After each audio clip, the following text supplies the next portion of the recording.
All right, let's discuss ZTE's deal in more detail with Tao Zhang, the founder and managing director of Dow Ventures. Welcome to the show. Thanks for having me. So it took quite a roller coaster to get to this point, but to what degree does this new agreement save ZTE's business?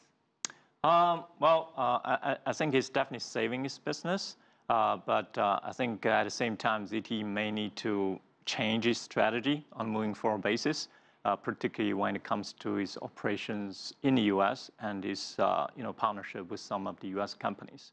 Now, you raise an interesting point because a lot of these companies, like Huawei and these other Chinese companies, are seeing this, and they're seeing what happens when you have this reliance on U.S. components. How do you think this changes their strategies?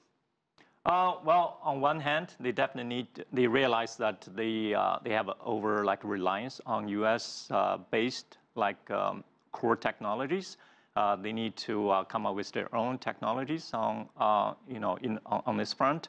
But at the same time, they also understand it's going to take time for them to do that. So they need to continue their partnership with the U.S. companies they need to work with. So, but I guess they need to also understand they need to, on the international front, they need to play by the rules, by international rules, so to speak. So having the agreement is one thing, but how quickly can ZTE get back to business as usual? And when do you think it might resume having these American parts now, with these components in its phones and devices? I believe more than 60% of ZTE's components, especially for their smartphones, come from the U.S. side.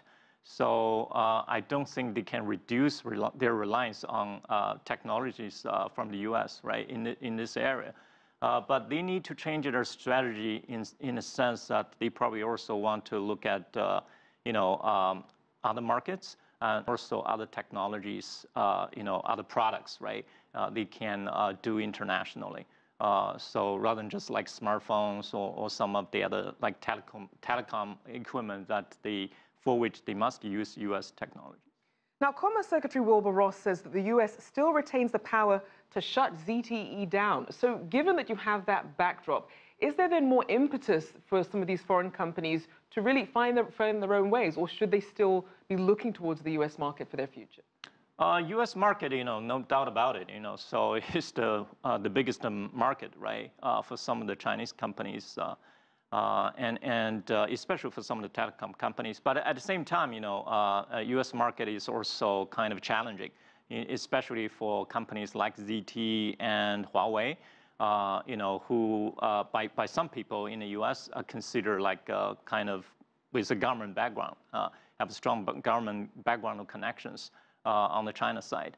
So for this reason, I think they definitely need to change their strategy to the extent that they don't, because there's so much uncertainty associated with this kind of market. So they need to change their strategy to the extent that they're going to reduce the risk factors in this regard. Now, as we take a broad overview, so you have the U.S. government essentially forcing a foreign private company to really subscribe to this mandate, this change of management, paying this fine. Is there a precedent for this, or what sort of message does this send? Within my limited knowledge, I'm not aware of any precedent in this regard. I don't think this is setting a good example, particularly between private sector companies who do businesses with each other. Last time I was here, I was talking about the danger from both sides, and from the China side, you don't want to. The last thing you want to do is to nationalize this kind of business affair. On the U.S. side, you don't want to politicize this kind of business affair, because at the end of the day, these companies, multinational companies, they need to do business with each other. So business is their bottom line.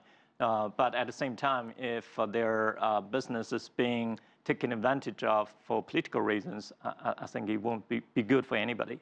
From a business perspective, it's kind of a lose-lose situation. So being that we have this overlap now between politics and private companies, how does this agreement fit in with the broader U.S.-China trade discussions? On one hand, because ZTE, this ZTE thing started like a few years ago, so some people see it as a separate kind of standalone kind of incident. But on the other hand, it's really hard not to look at this within the broader context of the ongoing U.S.-China trade dispute. I personally believe that ZT is kind of, became the victim, unfortunate victim of this whole thing, and it has been kind of leveraged as a bargaining chip in some way, particularly by the U.S. side. All right, well, thank you so much for your insights. Tao Zhang there of Dow Ventures.